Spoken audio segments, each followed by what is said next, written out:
करोड़ों दर्शकों का मिल रहा साथ। एमपी की बात एमपी न्यूज के साथ।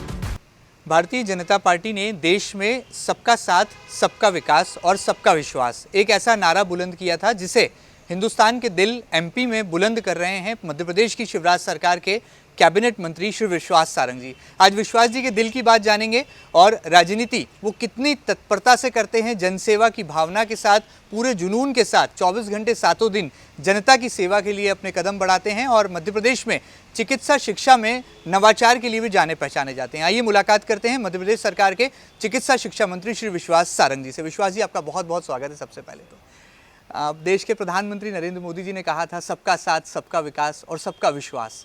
राजनीति में मध्य प्रदेश में साफ तौर पर दिखाई देता है कि भारतीय जनता पार्टी में आपने सबका साथ भी पाया है, सबके विकास की बात भी आप करते हैं और सबका विश्वास भी आपने हासिल किया है। ये कौन सा गुरु मंत्र है और क्या आप मानते हैं कि अपने स्वर्गीय पिता कैलाश सारंग जी से जो संस्कार आपको राजनीतिक तौर पर मिले थे वो आज आप युवाओं के बीच में आपको और लोकप्रिय बनाते हैं? देखिए, ये मेरा सबसे बड़ा सौभाग्य है कि मैं कैलाश सारंग जी का बेटा हूँ और जो कुछ है उनका है, उनकी पुण्याई है कि मैं इस क्षेत्र में काम कर रहा हूँ। उन्होंने मुझे सिखाया, मुझे गढ़ा, मुझे बढ़ाया और यदि मैं अपने पिता की बात करूँ तो वो केवल मेरे पिता नहीं थे, मेरे गाइड थे, मेरे फिलॉसफर थे, मेरे मित्र थे। उन्होंने जो कुछ दिया वो निश्चित रूप से मेरे जीवन में मुझे आगे बढ़ने में बहुत योगदान दे रहा है। वो बड़े राजनेता थे, मध्य प्रदेश ही नहीं देश की राजनीति में उन्होंने संगठन को बढ़ाया, समाज की सेवा के लिए उन्होंने जो कुछ किया वो अनुकरणीय है। तो ये बात तो सही है कि उनकी पुण्याई है जिस पे मैं आगे चल रहा हूँ। उनका आशीर्वाद पहले भी था और अभी भी है, ये मैं विश्वास रखता हूँ। किस तरह से देखते हैं माननीय मंत्री जी, हमने देखा कि जब आपको युवा मोर्चे की कमान दी गई तो एक आक्रामक पॉलिटिशियन, क्रांतिकारी विचारों के साथ ओतप्रोत और जिस नेता के पीछे युवाओं की लंबी तादाद में फौज चलती थी, वो जो युवा मोर्चे में आपने एक नेतृत्व किया, वो सशक्त नेतृत्व आज आपको राजनीति में किस हद तक मददगार नजर आता है जनता की सेवा के दौरान? कि महेंद्र जी, ये बात आपने बिल्कुल सही की कि जिस भी पथ पर हम रहते हैं या हमें दायित्व मिलता है तो उसका काम करने का जो अनुभव है वो हमें आगे की हमारी यात्रा में बहुत सहयोगी रहता है। ये मेरा सौभाग्य है कि मेरी पार्टी ने मुझे भारतीय जनता युवा मोर्चा का प्रदेश का अध्यक्ष बनाया। मैंने युवा मोर्चा के विभिन्न पदों पर काम किया। मैं जिला अध्यक्ष भी रहा, मैं प्रदेश का महामंत्री रहा, प्रदेश का अध्यक्ष रहा, राष्ट्रीय स्तर पर मैंने काम किया। तो निश्चित रूप से उस युवा आंदोलन को सशक्त करने में जो कुछ मैंने प्रयास किया वो आज की ज़िंदगी में मुझे बहुत साथ दे रहा है। और यही तो भारतीय जनता पार्टी की खूबी है कि हमारे यहाँ तो काडर बेस्ड मामला है। हमारे यहाँ कोई स्काई लैब की तरह कोई पैराशूट से उतरकर राजनीतिक क्षेत्र में काम करे, ऐसा नहीं होता। ये बात सही है कि मैं एक बड़े नेता का बेटा था, परंतु मैंने राजनीतिक क्षेत्र में काम करना जब शुरू किया तो मैंने बहुत नीचे स्तर से बूथ पर काम किया, वार्ड में काम किया, ज़िले में काम किया, मैं पार्षद रहा।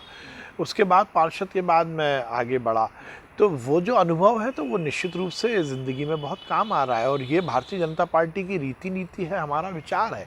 देखिए, हम किसी भी स्तर पर काम कर रहे हो, हम एक विचार के पोषण के लिए राजनीति करते हैं। अब कहने को कुछ भी होगा, लोगों को लगता है कि भारतीय जनता पार्टी का कार्यकर्ता इस तरह से बात कर रहा है तो ये केवल राजनीतिक बात है। पर मैं आप यदि सही मायने में इस बात पर विश्वास करें कि हम सब यदि राजनीतिक क्षेत्र में काम कर रहे हैं तो हम एक सिद्धांत के लिए, एक विचार के पोषण के लिए राजनीति कर रहे हैं। केवल अपने लिए नहीं, केवल अपने परिवार के लिए नहीं, बल्कि तेरा वैभव अमर रहे माँ, हम दिन चार रहे ना रहे के मूल वाक्य को शिरोधार्य करते हुए राजनीति कर रहे हैं। तो निश्चित रूप से जिस जिस मुकाम पर आप रहे हो उसका अनुभव आपको आगे की यात्रा में बहुत साथ देता है, बहुत उपयोगी होता है। हमने सुना है कि विश्वास जी बहुत इनोवेशन के लिए जाने जाते हैं। आपने युवा मोर्चे में भी कई नवाचार किए, कई नए कार्यक्रम आपने पार्टी से जोड़े और अब जब आप बतौर कैबिनेट मंत्री अपने कार्यकाल को आगे बढ़ा रहे हैं तो चिकित्सा शिक्षा विभाग में आप बहुत सारे नवाचार लेकर आए हैं। आपने कहा कि अब हिंदी में भी पैरेलली जो है मेडिकल की पढ़ाई हो सकेगी। इसके साथ साथ आप डॉक्टरों को ग्रामीण क्षेत्रों में जाने के लिए भी प्रेरित करते नजर आ रहे हैं। हमने आपके कई संबोधन ऐसे सुने हैं जिसमें आप डॉक्टरों को ग्रामीण मरीजों की सेवा के लिए जो है जोड़ते नजर आ रहे हैं। ये नवाचार कैसे हैं और क्या आप इसको क्रियान्वित कर पा रहे हैं सही मायनों में? देखिए, मेरा ये मानना है कि हम आउट ऑफ बॉक्स जब सोचते हैं तभी हम कुछ अच्छा कर पाते हैं। रूटीन की चीज़ें तो हमें करनी ही है, और उसके साथ साथ कुछ नया हम करें। इसलिए आपने कहा कि युवा मोर्चे के समय भी मैंने मध्य प्रदेश की युवा नीति बनाने का काम किया। हमने छात्र संसद के माध्यम से हर वर्ग के युवा को मुख्य धारा से जोड़कर उसकी आशा आकांक्षा को जानने के लिए सरकार क्या कुछ प्रकल्प चला सकती है उसके बारे में हमने काम किया। हमने युवा जोड़ो अभियान यात्रा की। मैंने 8000 किलोमीटर एटा स्ट्रेच में 35 दिनों तक घूमा और उसके माध्यम से हमने युवाओं को भाजपा से जोड़ा, युवा मोर्चा से जोड़ा। ये सब काम हमने तो किए, पर जैसा आपने कहा कि सरकार में रहते हुए भी मुझे लगता है कि हमें आउट ऑफ बॉक्स सोचना होगा। और इसीलिए जब जब मुझे जो मंत्रालय मिला, पहले मुझे सहकारिता विभाग मिला था, तो मैंने सहकारिता से अंत्योदय कार्यक्रम शुरू किया और सोसाइटीज़, हमारी कोऑपरेटिव सोसाइटी के माध्यम से युवाओं को रोज़गार मिल सके, लोगों को रोज़गार मिल सके, इसका नवाचार हमने किया। और हमने लगभग 250 मध्य प्रदेश में अलग अलग सेगमेंट की कोऑपरेटिव सोसाइटी बनाई और उसके माध्यम से हमने ये सुनिश्चित किया कि वही केवल सहकारिता का मतलब ये नहीं है कि लोगों को बीज मिल जाए, लोगों की गेहूं की खरीदी हो जाए, बल्कि हर क्षेत्र में सहकारिता। और इसी तरह अभी जब मेरे पास चिकित्सा शिक्षा विभाग है तो हमने बहुत सारे नवाचार किए। हमने पहली बार देश में छात्रों के बीमे की योजना हम लेके आए। हमने ईज़ ऑफ हेल्थ सर्विसेज के इनोवेशन के साथ काम करना शुरू किया और हमने उसके तीनों आयाम पर काम किया, जहां हमने हमारे पाठ्यक्रम को, हमारी शिक्षा को सुदृढ़ करने के लिए एनएमसी के सभी मापदंडों को लागू किया। और ऐसा मेरा मानना है कि जो मदर टंग है उसकी लर्निंग, उसकी अंडरस्टैंडिंग बहुत महत्वपूर्ण होती है। इसलिए हमने ये सुनिश्चित किया कि अब हम मध्य प्रदेश में हिंदी में भी MBBS की पढ़ाई करेंगे। इसमें हम कोई किसी तरह की नई पाठ्यक्रम की बात नहीं कर रहे हैं। जो इंग्लिश का पाठ्यक्रम है उसके साथ साथ पैरेलल, उसके परस्पर हिंदी में भी किताब रहेगी, जिसमें हिंदी भाषी, हिंदी जानने वाले लोगों की अंडरस्टैंडिंग बहुत अच्छी हो सकेगी, उसकी लर्निंग अच्छी हो सकेगी। फिर हमने आपने जो बात बोली कि युवाओं को और खासकर युवा डॉक्टर्स को समाज के प्रति उत्तरदायी बनाने के लिए हमने फाउंडेशन कोर्स की शुरुआत की है, जिसमें वो महापुरुष जिन्होंने समाज के लिए अपना सर्वस्व लगाया उसका पाठ हम पढ़ा रहे हैं। हमने एनएमसी के सभी पाठ्यक्रमों को हमारे जो नए पाठ्यक्रम है उसके हिसाब से हमने पीजी कोर्सेज लिए हैं। हमने ये सुनिश्चित किया है कि हमारे हॉस्पिटल की व्यवस्थाओं का हम और चुस्त दुरुस्त करें। हम हर स्तर पर काम कर रहे हैं। अमूमन ऐसा देखने में आता है कि राजनीति में जो मुख्यमंत्री होते हैं उनकी एक गुड लिस्ट होती है और जो मिनिस्टर्स की गुड लिस्ट है उसमें पहले क्रम पर विश्वास सारंग जी का नाम आता है। कहा तो ये भी जाता है कि राजधानी भोपाल में आप मुख्यमंत्री जी की नाक, आँख, कान सब कुछ हैं। तो इस बात में, इस दावे में कितनी सच्चाई है और व्यक्तिगत तौर पर आप क्या मानते हैं बतौर राजधानी भोपाल के ही एक बड़े राजनेता होने के नाते, प्रदेश के कैबिनेट मंत्री होने के नाते? देखिए, केवल विश्वास सारंग नहीं, यदि जो भी मंत्रिमंडल के सदस्य हैं वो मुख्यमंत्री जी की टीम है। मुख्यमंत्री जी की टीम है और हम सब मिलकर मुख्यमंत्री जी के नेतृत्व में काम करते हैं। उन्होंने मध्य प्रदेश की आबो हवा को, मध्य प्रदेश की तस्वीर और तकदीर को बदला। ये हमारा सौभाग्य है कि पार्टी ने, हमारे पार्टी के नेतृत्व ने और माननीय मुख्यमंत्री जी ने हमें मौका दिया है कि हम उनकी टीम के मेंबर रहें।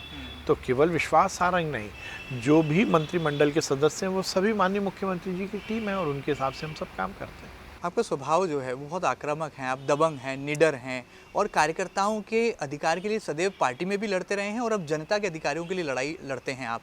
हमने देखा है आप फटकार लगाने में भी पीछे नहीं रहते। पिछले दिनों एक वाकया हमने देखा था जब आपने एक IPS ऑफिसर को जो है दौरे के दौरान अपनी गाड़ी से नहीं उतरने पर फटकार लगा दी थी। किस तरह से आप देखते हैं इस नौकरशाही को नियंत्रित करने के लिए? आप ये बोलोगे कि मेरा स्वभाव बहुत आक्रामक है तो ये बड़ी नकारात्मकता की नहीं, आक्रामकता जरूरी है, एक युवा की पहचान है मुझे लगता है व्यक्तिगत कि इसको आक्रामकता से नहीं जोड़ना चाहिए और ना ही मैं किसी तरह से निडर और आक्रामक और इस तरह की एक राजनेता का निडर होना जरूरी है, मुझे ऐसा लगता है व्यक्तिगत तौर पर। सभी की तरफ बहुत अपने आप को नहीं ले जाना चाहता, पर हम सब व्यवस्था के हिस्से हैं और व्यवस्था सुचारू चल रही, उसके प्रति हम सबको जागरूक होना चाहिए और वही जागरूकता को आप क्या नाम देंगे मुझे नहीं मालूम। बहुत बड़ी बात है। राजनीति में एक सूझबूझ बहुत बड़ा जो एक अहम पहलू होता है, जिसे लेकर विश्वास सारंग जी सदैव अपनी राजनीति में एक अलग पहचान बनाते आए हैं। अपने पिता स्वर्गीय कैलाश सारंग जी, जो कि भारतीय जनता पार्टी के स्तंभ पुरुष रहे हैं, उनके दिए संस्कारों पर लगातार आगे भी बढ़ रहे हैं। राजधानी भोपाल से लेकर प्रदेश के तमाम 52 जिलों में चिकित्सा शिक्षा विभाग की सक्रियता भी इन दिनों मध्य प्रदेश में सुर्खियों में है। विश्वास जी, एक मेरे मन में व्यक्तिगत सवाल था, आपने इंजीनियरिंग की पढ़ाई की है और चिकित्सा शिक्षा जैसा बड़ा डिपार्टमेंट आपको मिला है, तो ये कैसे केमिस्ट्री बिठा पाते हैं? कितना मुश्किल, कितना आसान एक इंजीनियर पॉलिटिशियन के लिए मेडिकल की पढ़ाई के मंत्रालय को संभालना? देखिए, दो बातें हैं। जब हम जो बेसिक पढ़ाई करते हैं वो हमें किसी एक विधा में ही निपुण नहीं करती, बल्कि हमारा स्पेक्ट्रम बढ़ाती है, हमारे दायरे का विस्तार करती है। तो ये ज़रूरी नहीं है कि हमने जो पढ़ाई की है हम उसी विभाग में रहें या उसी विधा में जाएं। बेसिक है, ये मेरा सौभाग्य है कि मुझे भगवान ने इंजीनियरिंग करने का मौका दिया। देखिए, मैं तो बहुत गॉड फेयरिंग, गॉड बिलीवर हूँ। भगवान की कृपा से ही सब कुछ हो रहा है, यही मैं मानता हूँ। तो ये उनका आदेश था कि इंजीनियरिंग करो, और उन्हीं का आदेश है कि ये मंत्रालय संभालो। भगवान से यही प्रार्थना है कि जो कुछ कार्य मिले उसको ठीक ढंग से हम कर पाएँ। आपने अध्यात्म की बात की है, थोड़ा सा विपक्ष के बारे में भी जानना चाहूँगा, क्योंकि हमने देखा है कि अक्सर आपको कमलनाथ जी का नाम सुनकर या दिग्विजय सिंह जी का नाम सुनकर गुस्सा भी आता है। आपके ट्विटर अकाउंट में कई ऐसे ट्वीट्स हैं जहाँ पर आप मुंह तोड़ जवाब देते हैं विपक्षी दल को। खास तौर पर क्या व्यक्तिगत तौर पर मानते हैं कि जब कांग्रेस की 1.5 साल मध्य प्रदेश में सरकार रही, मध्य प्रदेश कितना आगे जा पाया या कितना पीछे गया? क्योंकि आपने कई ट्वीट्स के जरिए जो है सीधे निशाना साधा है। मैं ये कहूँगा कि मेरे को गुस्सा आने वाली बात नहीं है। विपक्ष, हम सार्थक राजनीति के पक्षधर हैं, और मध्य प्रदेश में एक अच्छी बात है, खासकर हमने शुरू की है। ये अलग बात है कि 15 महीने में उस परिपाटी को कांग्रेस ने तोड़ने का काम किया था। हम विपक्ष के नेताओं को दुश्मन के रूप में नहीं देखते। देखिए, विचार का बदलाव हो सकता है, हम मनभेद नहीं रखते, विचारों में मतभेद हो सकता है, अलग अलग है, मत अलग है, उनका मत अलग है, हमारा मत अलग है। और आप जहाँ तक कह रहे हैं कि मैं कमलनाथ जी या दिग्विजय सिंह जी से कोई व्यक्तिगत रूप से कोई घृणा रखता हूँ या गुस्सा रखता हूँ, ऐसा नहीं। वो दोनों मेरे बहुत आदरणीय हैं, बहुत वरिष्ठ हैं, और निश्चित रूप से मैं उनके सामने बच्चा हूँ, बहुत छोटा हूँ, उनका राजनीतिक अनुभव बहुत ज़्यादा है। पर जब हम विचार की बात करते हैं तो निश्चित रूप से हमें लगता है ट्रैक रिकॉर्ड है। यदि आप कमलनाथ जी की बात करें तो उन्होंने मध्य प्रदेश की राजनीतिक क्षेत्र में आकर हिंदुस्तान के सब बड़े पद पाए, पर उन्होंने मध्य प्रदेश के लिए क्या किया? 15 महीने उन्होंने सरकार चलाई। मध्य प्रदेश में भ्रष्टाचार आखंड तक था।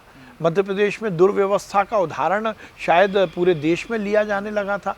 लॉ एंड ऑर्डर की स्थिति हो, एम्प्लॉयमेंट की स्थिति हो, किसान हो, गरीब हो, गांव हो, शहर हो, युवा हो, महिला हो, सब तो बद से बदतर स्थिति में थे।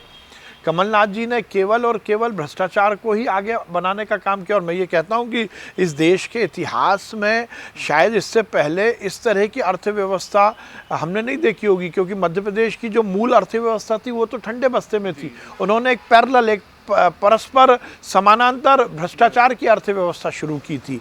अब आप बोलेंगे कि मैं इस विषय में कमलनाथ के बारे में ना बोलूं या बोलता हूं तो ये मेरा गुस्सा है, तो ये मेरा गुस्सा नहीं है।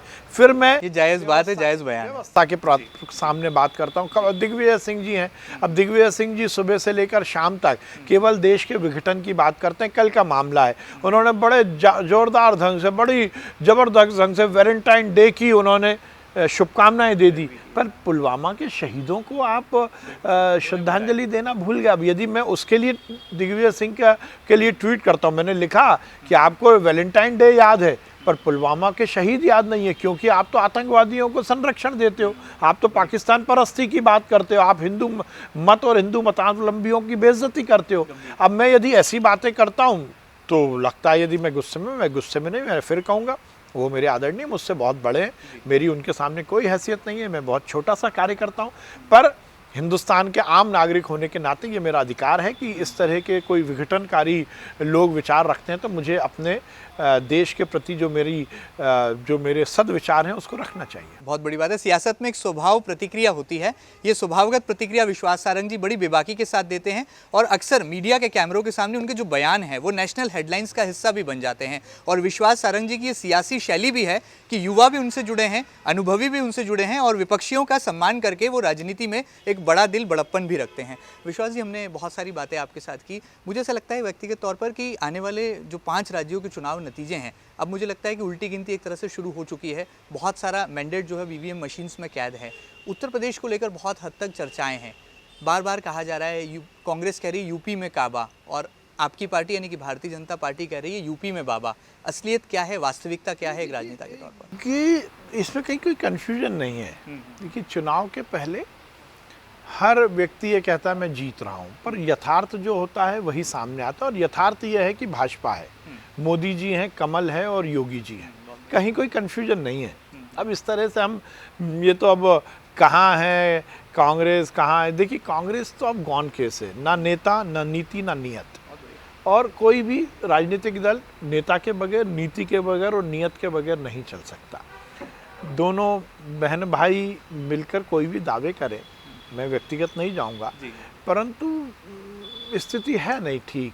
और इसका सीधा सीधा देखिए, ये भी एक बड़ी केस स्टडी, आगे जाकर राजनीतिक क्षेत्र में काम करने वाला या राजनीति को समझने वाला युवा इससे पार्ट लेगा कि यदि आप केवल जनता को गुमराह करोगे तो 2, 4, 5 साल, 10 साल, 15 साल, 20 साल, 50 साल तक चल जाओगे, पर उसके बाद जब आप डिरेल होते हो तो आपकी रेल फिर पटरी पर नहीं आ सकती। और यही कांग्रेस का मामला, इसलिए कहीं कुछ है नहीं।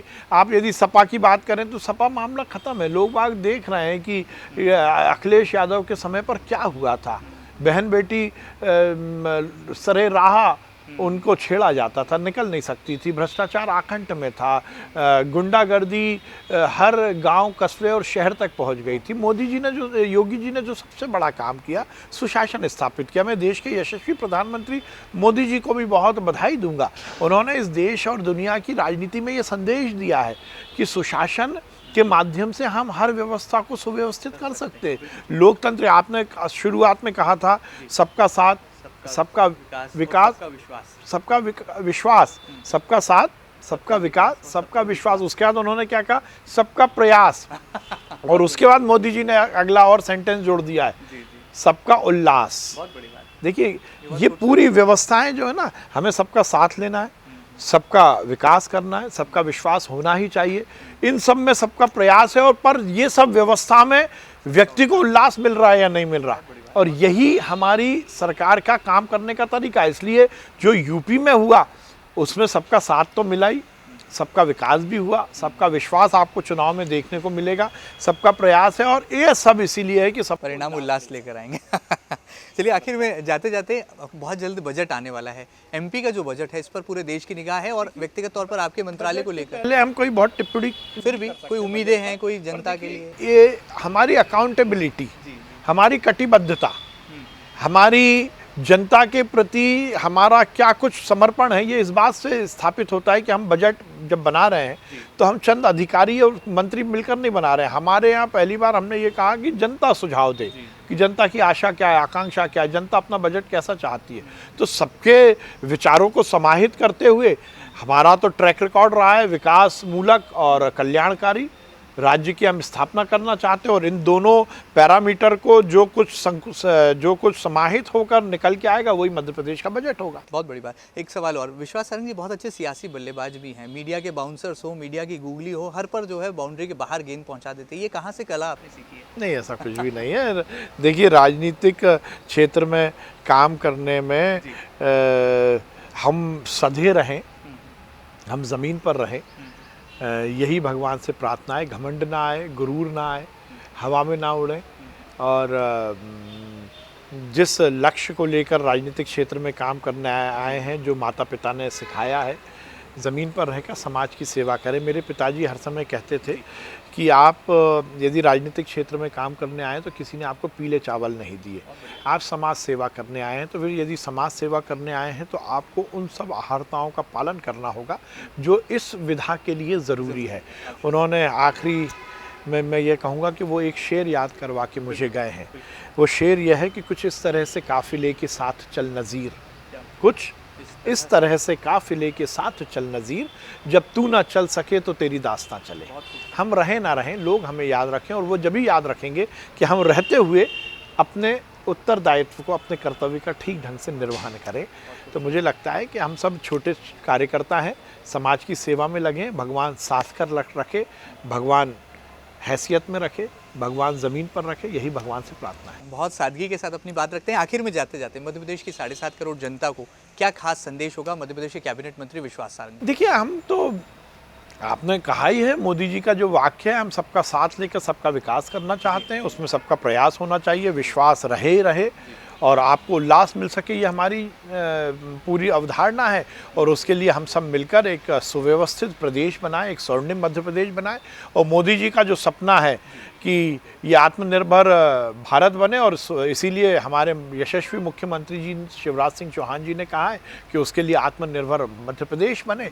तो जो हमारी सरकार की योजनाएं हैं उसका जनता पूरी तरह से उपयोग करे, सदुपयोग करे, और इस समाज, इस राष्ट्र और इस प्रदेश के निर्माण में अपना सर्वस्व लगाए। बहुत बहुत शुक्रिया हमसे खास बातचीत के लिए। तो आप थे कैबिनेट मंत्री विश्वास सारंग जी, जो कि कह रहे हैं कि कैसे सबका साथ लेकर सबका विश्वास हासिल किया जा सकता है, और उसी के पीछे सबके विकास की कहानी भी जो है कहीं ना कहीं परिलक्षित होती है। बहुत खूबसूरत बात यह भी है कि अपने पिता के दिए तमाम सियासी संस्कारों को आज भी वो आत्मसात करते हैं। शायद यही वजह है कि मध्य प्रदेश में युवाओं के बीच भी वो लोकप्रिय हैं, युवा मोर्चे के नेता होने के नाते भी, और अब मध्य प्रदेश भारतीय जनता पार्टी के कद्दावर नेता होने के नाते भी, और तमाम विपक्षी नेताओं को भी वो करारे जवाब देते हैं ताकि अपने सियासी धर्म का बेहतर ढंग से निर्वहन कर सकें। एमपी न्यूज़ के इस खास सेगमेंट में फिलहाल इतना ही। ये खास कार्यक्रम आपको कैसा लगा हमें ज़रूर बताइएगा, और ताज़ा तरीन खबरों के लिए लगातार बने रहिएगा आपके अपने न्यूज़ चैनल एमपी न्यूज़ के साथ। फिलहाल दीजिए इजाज़त, नमस्कार। करोड़ों दर्शकों का मिल रहा साथ, एमपी की बात एमपी न्यूज के साथ।